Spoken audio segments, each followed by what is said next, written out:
ઓડિશાથી ગેરકાયદે ઘુસાડતો 7.848 કિલો ગાંજો ભીલાડ પોલીસે ઝડપ્યો।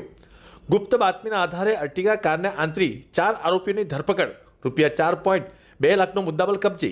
Surat range IG Premvir સિંહ અને વલસાડ એસપી યુવરાજસિંહ જાડેજાની સૂચના મુજબ ભીલાડ પોલીસ સ્ટેશનના પીઆઈ જીઆર ગઢવી અને તેમની ટીમે ગેરકાયદે નશાકારક પદાર્થોની તસ્કરી સામે લાલ આંખ કરી એક મોટી સફળતા હાંસિલ કરી છે।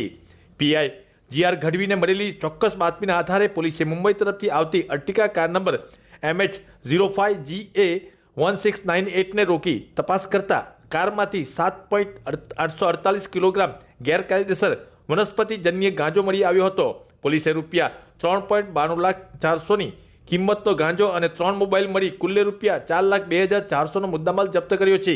આ મામલે વિનીત બહેરા, ગણેશ્વરી મુંગરી, વિકાસ દુબે અને જ્યોતિ રંજન સાહુ નામના 4 આરોપીઓની સ્થળ પરથી ધરપકડ કરવામાં આવી છે। જ્યારે ઓડિશાના સૂરજ નામના આરોપીને વોન્ટેડ જાહેર કરાયો છે। ભીલાડ પોલીસે NDPS એક્ટ હેઠળ ગુનો નોંધી આગળની તપાસ હાથ ધરી છે। પીઆઈ જીઆર ગઢવીની આક્રમક રણનીતિ અને તેમની ટીમની સચોટ કામગીરીને કારણે નશીલા પદાર્થોની તસ્કરી કરતા અસામાજિક તત્વોમાં ભારે ફાળ પડી છે।